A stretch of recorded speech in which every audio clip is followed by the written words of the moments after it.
Hi everyone, just g'day. It's day 2 of week 4 of lockdown here in Madrid, Spain. There's been pretty good news, all right, from all parts or all my sources that are coming. Obviously the government, the news, and then the doctors and the nurses in the hospital, friends that we've got. But let's just go to the figures that we're receiving from the government. In regards to infected, we're about 130,800. Okay, in the last 24 hours, we've seen new cases around 6,023.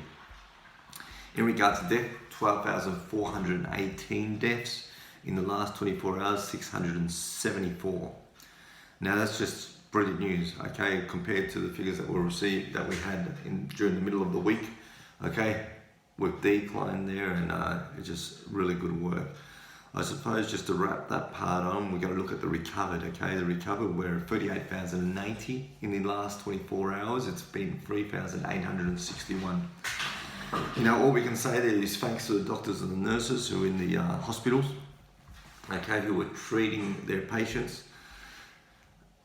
in these difficult times, all right? And they've done a great job, just a really good job just to get as many people in, check them out, put them onto ventilators. And obviously we've had to lose a lot of people on the way, but it looks like the sacrifice has paid off, and we're starting to see the light at the end of the tunnel.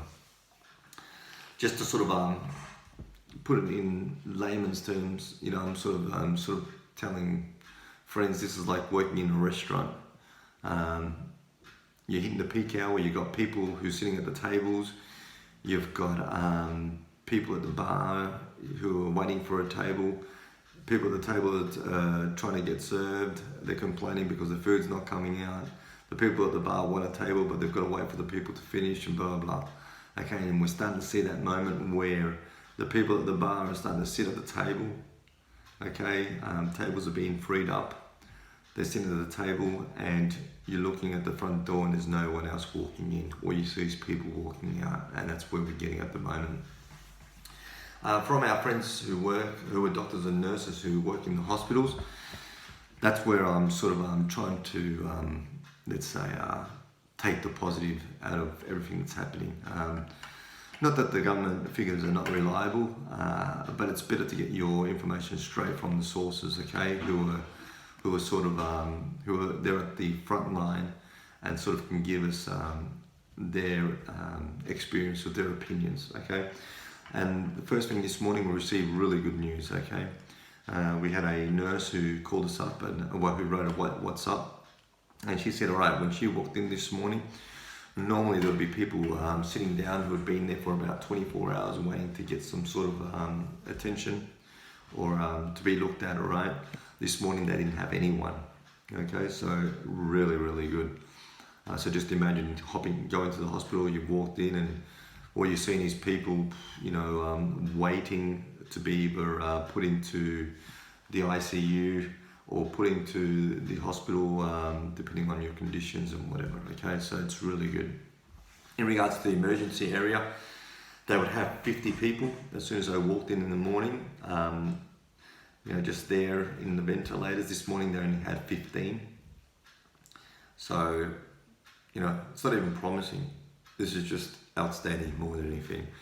And then there would be between the emergency area, if it's the hospital wards or whatever, they would have between 60 and 90 people, okay, each day. Today they only had 12. So that just shows you how much good work they've done, and it's in these situations that you appreciate the work that the doctors and the nurses do. Not just these situations, but obviously when you need the attention, you get there, all right? And that's when you say, oh, thank God that they're there. They can, especially in this epidemic. That's when you appreciate it as well. We give the status to the football players as sportsmen, but it's nothing to do compared to the doctors and the nurses who are there and willing to take care of you and willing to risk their lives to take care of you as well. So that's really good news. Probably some observation that we've sort of picked up as well is, just to sort of, because the nurse was asking me, is this just like a one-off thing, is it just for today?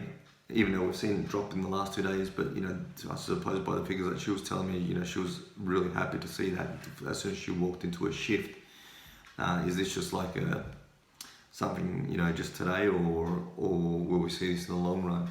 And I sort of just warned her, right, what we've seen is that from the moment that someone goes into the hospital, obviously she sees it more, and she confirmed that actually that a lot of people pass away after 4 or 5 days. Reason being is because their lungs can't take the strain of, let's say, of the fluids that are entering the lungs. Okay, so that's why they sort of can't take that strain, so they pass away. So what I was sort of saying is, all right, from those peak days, like, we're going to hit the 4 or 5 day stage either tomorrow or the day after. Okay, so I'm expecting a little peak there. And if we don't have that peak, once again, it's all because of the doctors and the nurses. Okay, it means that they've had patients, they've recovered them, they've sent them back home. Okay, and they've left room for new patients to walk in, or the patients that are already there, and put them straight into ventilators and help the lungs take on the pressure. So that's really, really, really good work. Okay. Also, one of the other things that we've seen, all right, is a lot of all the news that we've received is 40% of the patients that have passed away in these last 2 or 3 weeks are actually people who passed away outside of the hospitals. And it could be that a high number of those, let's say that 40%, could have been in the aged care centres, right? The elderly who fell sick and they couldn't get to the hospital, or they wouldn't have been attended because they were too much in that risk zone, as I've been warning in all the other videos.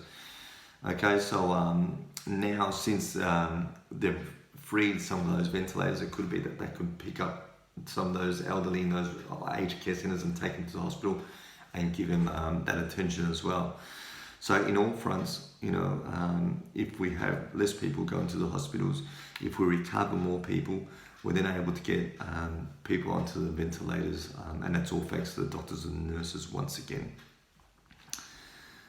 Really good news, really promising. We are certainly seeing the light at the end of the tunnel. As I said, we're expecting in the next 2 or 3 days for the numbers to go up more than anything, because 4 days before we were hitting those peaks. But I'm really happy, and by the doctors and nurses that are reaching out to us, it's really great news what we're seeing. Okay, that's probably all I wanted to say. I wanted to make a really quick video, just to inform you guys what's going on. All the best there. Keep on going. It was Palm Sunday today. It's the Easter week here, same as in Australia, I suppose, most of the world. Take advantage of it. Enjoy your time with family, your friends. This time is about love. And it's about loving one another. Okay, and let's just do that. These moments teach us to love one another and take care of one another. Take care. See you later. Bye-bye.